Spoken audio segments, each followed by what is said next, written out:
যুব সমাজকে উজ্জীবিত করে। প্রেস ক্লাবে জাগপা আয়োজিত এক অনুষ্ঠানে বিএনপির চেয়ারপারসনের উপদেষ্টা খন্দকার মাহবুব হোসেন বলেন, বর্তমান সরকার জনগণ থেকে বিচ্ছিন্ন। একের পর এক ব্লগার হত্যার সঙ্গে সরকার জড়িত বলে অভিযোগ করেন তিনি।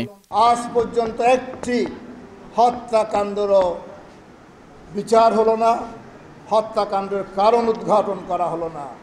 এর অর্থ এই সরকার এই হত্যাকারীদেরকে মদত দিচ্ছে, তাদেরকে থেকে সারা বিশ্বকে দেখাচ্ছে যে বাংলাদেশে মৌলবাদী সরকার আছে। এদিকে প্রেস ক্লাবের সামনে মানববন্ধনে বিএনপির ভাইস চেয়ারম্যান আব্দুল্লাহ আল নোমান বলেন, সব ধরনের হত্যা এবং নির্যাতনের বিরুদ্ধে সামাজিক ঐক্য গড়ে তুলতে হবে।